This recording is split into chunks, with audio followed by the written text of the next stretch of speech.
어떻게 보면 우리의 인생에는 반드시 떠나야 하는 순간이 찾아옵니다. 어떠냐면 익숙한 자리에서 새로운 자리로, 또는 안정된 환경에서 알 수 없는 그 미래로 동교에 될 때가 있어요. 오늘 본문에 보게 되면 야곱이 나오는데요. 야곱이 그런 순간에 처해 있습니다. 가나안 땅에서 살던 야곱은 아들 요셉이 살아있다는 소식을 듣고 애굽으로 내려가게 됩니다. 그러나 야곱의 마음에는 기쁨만 있었던 것이 아닙니다. 왜냐하면 두려움이 있었어요. 왜냐하면 애굽은 낯선 땅이었습니다. 더 나아가서는 하나님께서 약속하신 가나안 땅을 떠나야 한다는 것이 있어요. 이런 것들 때문에 하나님께서는 정말 이렇게 두렵고 정말 힘들어하는 야곱에게 나타나셔서 말씀하십니다. 두려워 말라. 오늘 말씀을 통해 하나님께서 두려움 속에 성도들을 어떻게 인도하시는지를 한번 생각해 보려고 합니다. 오늘 본문을 통해서 세 가지를 얘기할 텐데요. 첫째로는 믿음의 사람도 두려워할 수 있다는 것입니다. 본문 1절입니다. 이스라엘이 모든 소유를 이끌고 떠나 브엘세바에 이르러 그의 아버지 이삭의 하나님께 희생제사를 드리니, 야곱은 애굽으로 곧장 내려가지 않았습니다. 브엘세바라는 곳에 머물러서 하나님께 예배를 드렸어요. 왜 하나님께 예배를 드렸을까요? 그 이유는 마음속에 갈등과 두려움이 있었기 때문입니다. 가나안 땅에 있었던 이 야곱이 이제는 모든 걸 다 접고 짐을 싸서 애굽으로 내려가야 됩니다. 정말 애굽으로 가야 하는 것이 하나님의 뜻인가? 과연 가나안 땅에 머물러야 되는가? 이 가나안의 약속은 하나님께서 지켜줄 것인가? 또 이런 것들이 이 애굽을 떠나야 되는, 애굽으로 가야 되는 이 야곱의 생각에는, 마음에는 굉장히 갈등이 있었던 것이죠. 애굽에 내려갔다가 혹시 돌아오지 못하는 것은 아닌가? 야곱은 쉽게 결정하지 않았습니다. 그래서 그는 먼저 하나님 앞에 나가게 된 것입니다. 여기서 중요한 교훈이 있습니다. 믿음의 사람도 두려워할 수 있다는 것입니다. 신앙이 좋다고 해가지고 두려움이 없는 것은 아닙니다. 문제는 두려움 자체가 아니라 두려움 속에서 어디로 가느냐가 가장 중요한 것입니다. 야곱은 두려움 때문에 하나님께 갔습니다. 예배 자리로 갔어요. 그리고 하나님께 무릎을 꿇었습니다. 우리도 마찬가지입니다. 미래가 불안할 때, 또는 자녀로 인해서 모든 것이 고민되어졌을 때, 또 건강과 경제 문제로 정말 흔들렸을 때에, 세상의 방법만 찾다가 정말 모든 것을 흔들었을 때에, 그럴 때 우리는 먼저 어떻게 됐습니까? 하나님 앞에 나가야 됩니다. 두려우면 하나님께 나가는 통로가 되는 것입니다. 왜냐하면 이 두려움을 통해서 내가 뭔가 하나님을 붙들어야 되겠다는 그런 마음이 생기는 것이죠. 이게 바로 두려움 속에서 나타나는 하나님의 어떤 그런 움직임이겠죠. 어느 성도가 큰 사업에 실패를 했습니다. 굉장히 큰 것을 했던 것 같아요. 그리고 모든 것이 무너졌습니다. 그리고 그 마음속에는 이제는 모든 것이 끊어졌다고 생각되어졌어요. 그런데 그분이 나중에 이런 고백을 했어요. 사업이 잘 될 때는요, 기도하지 않았습니다. 우리 그렇잖아요. 정말 잘 될 때는 기도하지 않잖아요. 그런데 실패하고 나서 새벽마다 하나님 앞에 엎드려서 기도하게 되었습니다. 그 시간이 내 인생에 있어서 가장 하나님과 가까이 가는 시간이었고요. 그 시간이 정말 은혜로운 시간이었으면서 그 시간이 정말 나를 위로하는 시간이 되었습니다. 라고 그렇게 고백했습니다. 고난은요, 사람을 무너뜨리기도 하지만 때로는 하나님께 가까이 가는 그런 길을 만들어주는 것도 됩니다. 야곱도 마찬가지입니다. 야곱도 두려움 속에서 하나님께 예배하게 되었어요.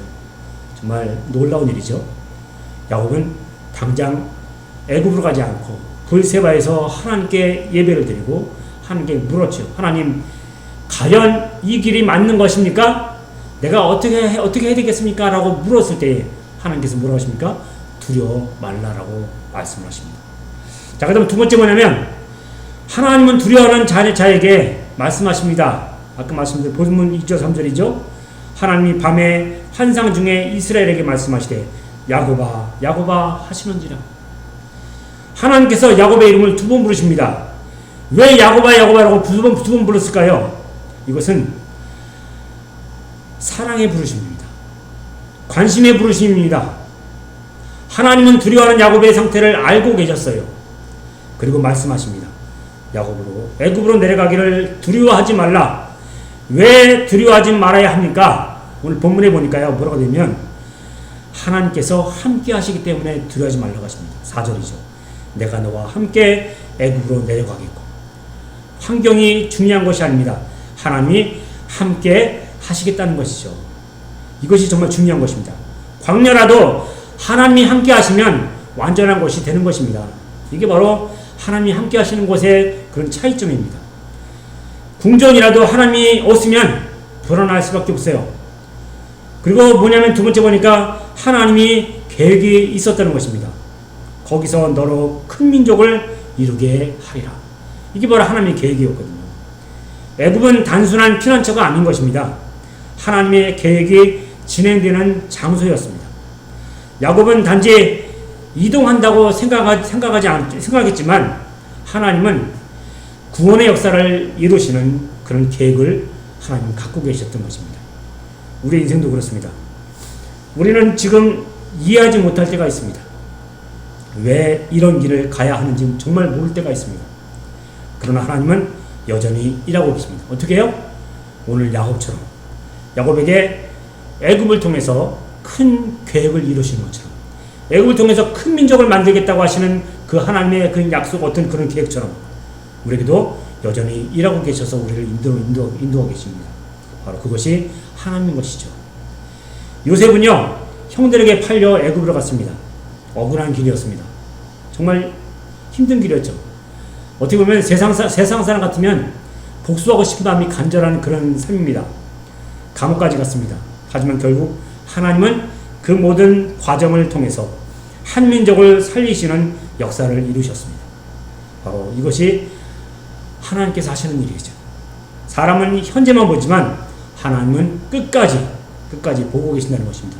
우리는 조각만 보지만 하나님은 전체 그림을 보고 계신다는 것입니다. 이게 바로 하나님의 계획하심이에요. 우리의 눈과 하나님의 눈은 완전히 다른 것이죠. 그 다음에 세 번째 뭐냐면 순종은요, 하나님의 약속을 붙들고 나가는 것이 됩니다. 오늘 5절과 7절 보면은 야곱은 결국 가족들을 이끌고 애굽으로 내려가게 되잖아요. 하나님 말씀을 들으며 그는 순종했습니다. 중요한 것은 야곱이 이 모든 상황을 다 이해하지 못했다는 것입니다. 다 이해하지 못했음에도 불구하고 하나님께서 말씀하신 대로 그는 순종하고 갔습니다. 그는 하나님의 약속을 붙들고 움직였습니다. 믿음은 모든 것이 보장된 뒤에 움직이는 것이 아닙니다. 하나님의 말씀을 때문에 움직이는 것이에요. 아브라함도 갈 바를 알지 못하고 떠났어요.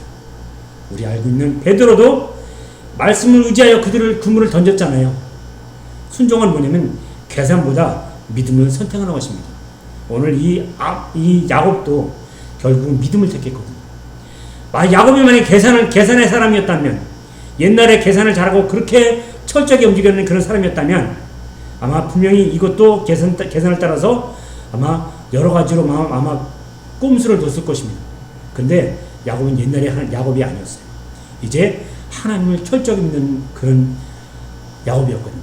그렇기 때문에 그 이스라엘의 야곱이 이제는 하나님께 물어보잖아요. 그래서 하나님께 물어보고 그 말씀대로 믿음으로 순종하고 나가지 않습니까?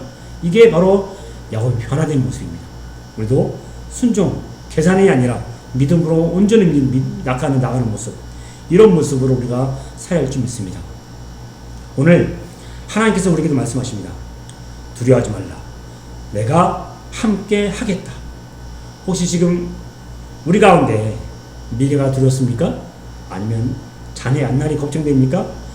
경제적인 문제로 마음이 무겁습니까? 여러 가지 방향 때문에 고민하고 있습니까? 이런 것이 있다면 하나님 오늘도 말씀하십니다. 내가 너와 함께 가겠다. 내가 너와 함께 가겠다. 이게 하나님이 우리에게 말씀하시는 것입니다. 하나님의 동행보다 큰 축복은 없어요. 하나님이 나와 함께 하겠다는데 얼마나 놀라운 일입니까? 그러므로 이는 두려움 속에서도 예배해야 합니다. 왜요? 하나님이 나와 함께 하겠다고 하시니까. 그러니까 감사함으로 예배할 수 있는 것이죠. 하나님의 음성을 기다려야 합니다. 말씀을 붙들고 순종해야 합니다. 이게 오늘 우리의 삶의 모습입니다. 그때 하나님께서는 우리의 인생도 선하게 인도해 주실 것입니다. 그 큰 은혜, 그 큰 사랑, 이렇게 다가오시는 하나님의 모습, 이 모습을 오늘 이 시간 붙드시고 하나님이 함께 하시겠다고 하시니까 그 믿음으로 감사함으로 순종하며 나가시는 저의 여러분의 삶이 되시기를 주님의 이름으로 부탁드리겠습니다. 말씀 정리합니다. 야곱은 애굽으로 내려가는 길이 끝이라고 생각했을지도 모릅니다. 그러나 그것은요, 하나님의 새로운 시작이었어요. 두려움의 길 같았지만 사실은 하나님의 약속이 이루어지는 길이었습니다. 우리의 인생도 마찬가지입니다. 오늘은 이해되지 않아도 하나님은 여전히 우리를 가장 좋은 길로 인도하시는 그런 분이십니다. 가장 좋은 길로 인도하시는 그 놀라우신 분. 그러므로 우리는 두려움보다 하나님의 약속을 붙들어야 합니다. 그 약속을 붙들고 온전히 하나님께 나가야 됩니다. 하나님께서 함께 하시면 광야도 은혜의 길이 됩니다. 그렇기 때문에 우리는 항상 하나님의 은혜 가운데 살게 되기 바랍니다. 광야도 은혜의 길이 되는 모습. 이 모습이 저와 여러분의 모습이 되시기를, 삶이 되시기를 주님의 이름으로 간절히 축원을 드리겠습니다.